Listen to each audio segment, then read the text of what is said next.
Mister sadist husband part 2. ఎవరొచ్చినా వారిని అస్సలు వదిలిపెట్టడు. సూర్యకి బిజినెస్లో ఒక శత్రువు ఉన్నాడు. అతను గౌతమ్. సూర్య, గౌతమ్ మంచి ఫ్రెండ్స్. కొన్ని కారణాల వలన వాళ్ళు శత్రువులుగా మారారు. సూర్యకి వరుసకి మరదలైన జాహ్నవిని ఇచ్చి పెళ్లి చేయాలి అనుకున్నారు ఇంట్లో వాళ్ళు. ఆ విషయం సూర్య కూడా చెప్పారు. జాను చాలా అందంగా ఉంటుంది. చిన్న కళ్ళు, కొటేరు లాంటి ముక్కు, గులాబీ రేకు లాంటి పెదవులు. ఆమె అందం మాటల్లో వర్ణించలేము. అంత అందంగా ఉంటుంది జాను. తన నానమ్మ సూర్యని అడిగింది, నువ్వు ఎవరినైనా ప్రేమిస్తే చెప్పమని. కానీ తను నేనెవరిని ప్రేమించలేదు. నీకు తను ఓకే అయితే నాకేం ప్రాబ్లం లేదు అన్నాడు సూర్య. అలా ఇంట్లో అందరూ హ్యాపీగా ఫీల్ అయ్యారు. ఇక జాహ్నవి ఫోటోని సూర్యకి చూపించారు. తనని చూస్తూ అలానే ఉన్నాడు సూర్య. తన నానమ్మ సూర్య భుజం తట్టింది. అప్పుడు ఈ లోకంలోకి వచ్చి చిన్న నవ్వు నవ్వాడు సూర్య. తన అమ్మ, నాన్న, బాబాయ్, పిన్ని అందరూ ఒకసారి అయ్యో మా సూర్య మొదటిసారి ఒక అమ్మాయికి పడిపోయాడు అని అందరూ ఒకేసారి అన్నారు. సూర్య నవ్వుతూ ఇప్పుడు ఏమయ్యింది? అవును, నేను తనకి పడిపోయా అని అన్నాడు. అమ్మా, తను నాకు వరుసకి మరదలవుతుంది అన్నావు కదా, ఎలా అన్నాడు. లక్ష్మి, తను నాకు పిన్ని, పెదనాన్న కొడుకు కూతురు అంది. సూర్య పిన్ని దగ్గరికి వెళ్ళి ప్లీజ్ పిన్ని, నాకు తన ఫోన్ నెంబర్ ఇవ్వు అని అన్నాడు. మరి నాకేంటి అని అంది. నీకు నచ్చింది అడుగు పిన్ని, అది ఏదన్నా చేస్తా. లావణ్య నవ్వుతూ అయితే నాకు ఒక ప్రామిస్ ఇవ్వు అని అంది. తను వెంటనే ప్రామిస్ అన్నాడు. లావణ్య సరే, నేను ఇప్పుడు అడగను, నాకు నచ్చినప్పుడు అడుగుతాను, కాదు అనకూడదు. సూర్య మాట ఇచ్చాడు అంటే అది ఎలాంటిదైనా సరే తప్పకుండా చేస్తాను. లావణ్య అందరినీ చూసి మీరే దీనికి సాక్ష్యం అత్తయ్య, మీరు కూడా చూశారు సూర్య మాట ఇవ్వడం. చాముండేశ్వరి, అబ్బా చాలేవే, వాణ్ణి ఏడిపించింది. లావణ్య నవ్వుతూ సూర్య, నేను నీకు ఆల్రెడీ నెంబర్ సెండ్ చేశాను, ఆ తర్వాతే నీకు ఫోటో ఇచ్చాను అని అంది. సూర్య పిన్ని అని అన్నాడు. లావణ్య మాట ఇచ్చావు సూర్య అని అంది. సూర్య తనకి ఒక కౌగిలింత ఇచ్చి థ్యాంక్ యూ పిన్ని అని అన్నాడు. సూర్య అమ్మా నేను ఆఫీస్కి వెళ్ళాలి అని తను కాల్ చేస్తాను అని వెళ్ళిపోయాడు. ఎప్పుడు గంభీరంగా ఉండే సూర్య హ్యాపీగా ఆఫీస్కి రావటం స్టాఫ్ అందరికీ వింతగా ఉంది. సూర్య తన క్యాబిన్లోకి వెళ్ళగానే అందరూ ఒకరి మొహాలు ఒకరు చూసుకుని మళ్ళీ వాళ్ళ పనుల్లో బిజీ అయ్యారు. సూర్య ఫ్రెండ్ అయిన హర్ష తన క్యాబిన్లోకి వెళ్ళి ఏంటి సార్, ఎప్పుడూ లేనిది ఈ రోజు అంత హ్యాపీగా ఉన్నావు, ఎవరు అమ్మాయి అని అన్నాడు. కఠోరమైన సూర్యకి చిన్నప్పటి నుండి ఫ్రెండు. తనకి తన కంపెనీలోనే జాబ్ ఇచ్చాడు. సూర్య క్యాబిన్లో పర్మిషన్ లేకుండా వెళ్ళే ఒకే ఒక వ్యక్తి హర్ష మాత్రమే. సూర్య హర్షాన్ని చూసి నీకెలా తెలుసురా అని అన్నాడు. ఎప్పుడూ గంభీరంగా ఉండే నువ్వు హ్యాపీగా ఉన్నావంటే దానికి కారణం ఒక అమ్మాయి ఉంటుందని నాకు అనిపించింది. నేను జస్ట్ అంచనా చేశాను, దాన్ని నువ్వు అనుగుణంగా చేశావు. సూర్య ఆ ఫోటోని తనకి చూపించాడు. తను అది చూసి మా చెల్లి సూపర్ ఉందరా, నీకు తగ్గ జోడి అని అన్నాడు హర్ష. ఎవర్రా తను అని అన్నాడు. నాకు మరదలంట వరుసకి, మా పిన్ని వైపు నుండి. సూర్య, హర్ష గారు, తమరు ఇక్కడ నుండి కదిలితే మాకు మాకు బోల్డుంటాయి. మాకు కాబోయే శ్రీమతితో మాట్లాడాలి అని అన్నాడు సూర్య హర్షతో. హర్ష, తమరింత మర్యాదగా చెప్పిన తర్వాత ఇంక మేము ఇక్కడే ఉంటే ఆ తర్వాత ఏమవుతుంది అనేది నాకు తెలుసు కదా, వెళ్తున్నా అని వెళ్ళిపోయాడు హర్ష.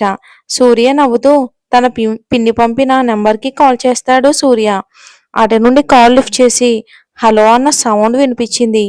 సూర్యకి హలో అన్న మాట విని తన నోటి మాట బయటికి రావటం లేదు. తన మధురమైన స్వరం అని అన్నాడు. అటు నుంచి హలో హలో, ఏమంటున్నారు, మీరన్న మాట నాకు వినిపించింది. అప్పుడు ఈ లోకంలోకి వచ్చి హలో జాను అని అన్నాడు.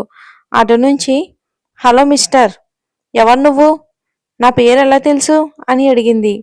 జాను, ఐ లవ్ యూ అని ఫోన్లో ముద్దులు పెట్టి ఫోన్ కట్ చేశాడు సూర్య. అటువైపు ఒక్కసారిగా జాహ్నవి షాక్లో ఉండిపోయింది. వెంటనే తేరుకుని ఇతను ఎవరితను, నాకు ఫోన్ చేసి ఇలా ఎందుకు చేశాడు అని కోపం ఇందాక తనకి వచ్చిన నెంబర్కి కాల్ చేసింది. సూర్య ఫోన్ లిఫ్ట్ చేయగానే రే ఎవర్రా నువ్వు, నీకు నచ్చినట్లు ఐ లవ్ యూ ఉమ్మా అని ముద్దులు పెడుతున్నావు, నేనేమైనా నీ పెళ్ళాని అనుకున్నావా అని అంది కోపంగా. సూర్య నవ్వుతూ పెళ్ళానివి కాదు, నాకు కాబోయే పెళ్ళానివి జాను అని అన్నాడు. అంటే మీరు సూర్యనా అని అంది. సూర్య అని అన్నాడు. జాను వెంటనే ఫోన్ కట్ చేసి, ఏంటి, నాకు ఫోన్ చేసింది సూర్యేనా? అయినా ఫోన్ చేయగానే తనెవరో నాకు చెప్పాలి కదా! అసలు అలా చెప్పకుండా మాట్లాడుతూ ఉంటే ఎవరికి తెలుస్తుంది తను సూర్య అని అనుకుంటుంది మనసులో. ఇంతలో సూర్య నుంచి ఫోనొచ్చింది. తను ఫోన్ లిఫ్ట్ చేయాలా వద్దా అని అనుకుంటూ సందేహంగానే ఫోన్ లిఫ్ట్ చేసింది తప్పక. జాను, సూర్య గారు, నన్ను క్షమించండి. నేను మీరని అనుకోలేదు. అందుకే సూర్య, జాను ఏమయ్యింది? నాకెందుకు సారీ చెప్తున్నావు? నేను అలా కావాలని మాట్లాడ్డాను. సూర్య, జాను నువ్వు ఈరోజు ఫ్రీగా ఉంటే లంచ్ టైంలో మీట్ అవుదామా అని అన్నాడు. ఇక జాను, ఓకే సూర్య గారు, నేను మీకు లొకేషన్ షేర్ చేస్తాను బాయ్ అని ఫోన్ పెట్టేశాడు. జాను, అబ్బో, సార్ మంచి స్పీడ్ మీద ఉన్నవాడే అని నవ్వుతూ రెడీ అవ్వడానికి వెళ్ళింది. సూర్య కోసం అందంగా రెడీ అయ్యింది. మొదటిసారి సూర్యని కలవబోతున్నానని చాలా ఎగ్జైట్ అవుతుంది జాను. సూర్య కూడా అదే ఫీలింగ్. ఇంకా ఆ ఫీలింగ్తోనే హోటల్లో వారు ఉన్న టేబుల్ని అందంగా డెకరేషన్ చేయమని ముందే ఫోన్ చేసి చెప్పాడు సూర్య. ఇక జాహ్నవి కోసం వెయిట్ చేస్తూ ఉన్నాడు హోటల్లో. జానుకి ఎందుకో కొంచెం భయంగానే ఉంది. తన అత్తయ్య సూర్యకి కోపం ఎక్కువ అని అంది. కానీ అన్ని విషయాల్లో పర్ఫెక్ట్గా ఉండాలనుకుంటాడని కూడా చెప్పింది. మరి అందుకే కొంచెం తనకి భయంగా ఉంది. ఇక అలానే ఆలోచిస్తూ సూర్య ఉన్న ప్లేస్కి వెళ్ళింది. తన కోసం వెయిట్ చేస్తూ ఉన్నాడు సూర్య. ఇక జాను వెళ్ళి తన ఎదురుగా కూర్చుంది. మెల్లగా సూర్య గారు అని పిలిచింది. కానీ తను పలకలేదు. మళ్ళీ ఇంకొకసారి పిలిచింది. అయినా కూడా అలానే ఉన్నాడు. ఇంక లాభం లేదు అని సూర్య అని తన చేతి మీద తట్టింది. అప్పుడు ఊహల్లోంచి ఈ లోకంలోకి వచ్చిన మన సూర్య జాను అని అన్నాడు. తను, ఏంటి, మీరెక్కడున్నారు? నేను ఎంతసేపటి నుండి మిమ్మల్ని పిలుస్తున్నానో తెలుసా?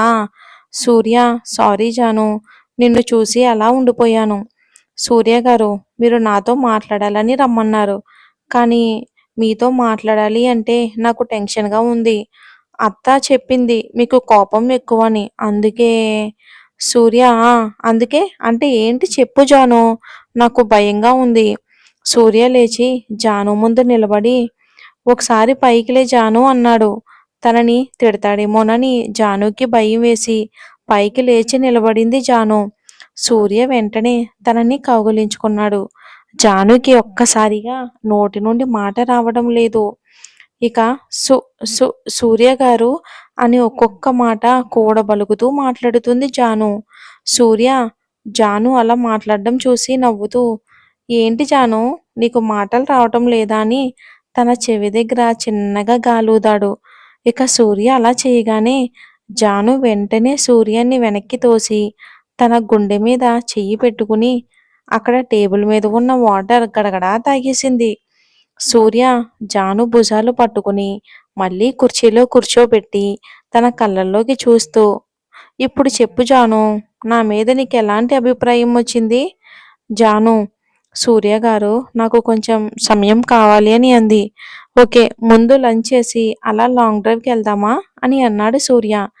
జాను లంచ్ చేస్తున్నంతసేపు తను తింటూ జానుని చూస్తూ ఉన్నాడు. అది గమనించిన జాను, సూర్య గారు, ప్లీజ్ మీరు అలా చూడకండి, నాకు చాలా ఇబ్బందిగా ఉంది. సూర్య, జాను మనం వెంటనే పెళ్లి చేసుకుందామే అని అన్నాడు సూర్య. సూర్య అలా అనగానే జానుకి ఒక్కసారిగా పొలమారింది. సూర్య తనకి నీళ్ళిచ్చి తన తల మీద చిన్నగా తట్టాడు. కూల్ జాను, కూల్, ఎందుకు టెన్షన్ పడుతున్నావు అని తన చెయ్యి పట్టుకుని, నిన్ను చూడగానే నాకు నచ్చేశావు. నిన్ను ఎప్పుడెప్పుడు కలవాలి, నిన్ను ఎప్పటికీ నాతోనే ఉంచుకోవాలి అని ఫిక్స్ అయిపోయాను. ఇక్కడెప్పటికీ నువ్వే ఉంటావు జాను నా మనసులో అని తన గుండె మీద చెయ్యి వేసుకుని చెప్పాడు సూర్య జానుకి. సూర్య అలా చెప్పగానే జాను చాలా ఇంప్రెస్ అయ్యింది. కానీ తనతో అప్పుడే చెప్పకూడదు అని సూర్య చెప్పే మాటలని వింటూ ఉంది. ఇక అలా లంచ్ కంప్లీట్ చేసి ఇద్దరు లాంగ్ డ్రైవ్కి వెళ్ళారు. ఆ ప్రయాణంలో ఇద్దరు ఒకరి ఇష్టాలు ఒకరు, ఒకరి అభిప్రాయాలు ఒకరు అన్నీ తెలుసుకుంటున్నారు. అలా ఉండే జాను, సూర్య మరి ఎందుకు ఇలా ప్రవర్తిస్తున్నాడు సూర్య జానుతో? ఏం జరుగుతుంది అనేది వచ్చే ఎపిసోడ్‌లో చూద్దాం. ఈవినింగ్ లోపు ఇంకో ఎపిసోడ్ ఇస్తాను.